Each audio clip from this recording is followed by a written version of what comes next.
don't, a lot of people don't seem to remember this, but the 80s in Miami was a dump. I mean, Miami was a complete dump in the 80s because Miami was hot in the 50s and 60s. And then it kind of went out in the 70s. And by the 80s, by the time that came around, everything just looked old and dilapidated. And no one took, when I first was in real estate, I was offered lots of real estate in Miami, and I refused it, and instead went to St. Pete and invested in my first two condos in St. Pete, Florida.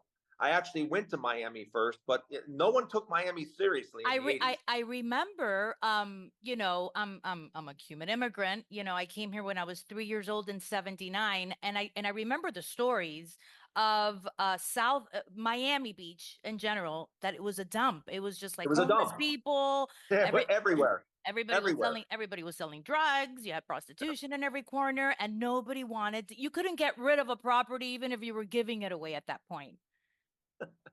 I can remember I was, like I said, I was going to buy a property in Miami. Now, this is 1983, 84, and I'm walking with a realtor.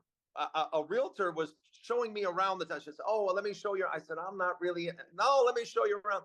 So they're showing me around, and a drunk guy comes up to me and he goes, "Hey, pal, I could use a little help." And I'm like, "Okay." And I handed him $1. He looks at the dollar and goes, "I can't get drunk with this." That's right. That's right. That's right. And it's crazy because what Miami Beach has turned into today, with a high rise in every corner, they're knocking down all the old buildings and they're making these huge, beautiful, luxurious buildings where the associations are topping, you know, the lowest ones that I hear about are like 12, 13, $1,400 a month in Oh, association there's fees. HOAs in Miami that are $2,000 and $3,000 HOAs.